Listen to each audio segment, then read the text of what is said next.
大家好，我是阿雅。今天买了一只大公鸡，已经处理好了，这个鸡头就不要了，不太敢吃。这是半只鸡，一只太多了也吃不完。在鸡块中加点面粉，把面粉和鸡块抓匀，这样再用清水清洗，就能很快清洗干净了。多冲洗几遍，控干水分。凉水下锅焯一下水，加上1勺料酒。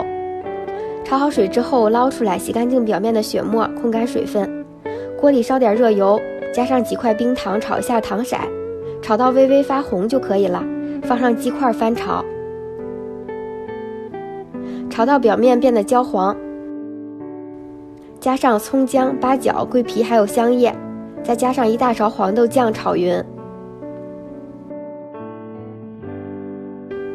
炒匀之后加上2勺生抽，1勺老抽调色，再翻炒，翻炒到鸡块上色，再从锅边淋入适量的清水，大火烧开，转小火炖30分钟。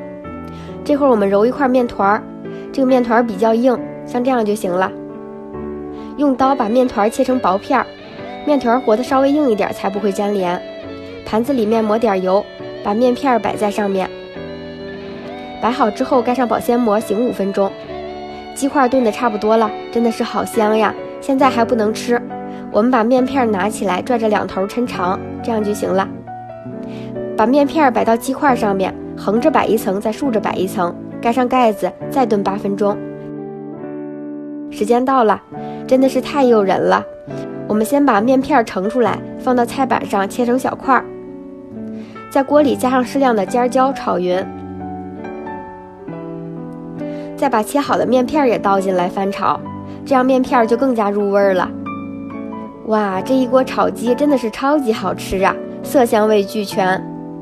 炒匀就能出锅了。这样的鸡肉简单入味，主食也有了。你也喜欢就收藏视频，有机会试试吧。别忘了点击关注我哦，我是阿雅小厨，拜拜。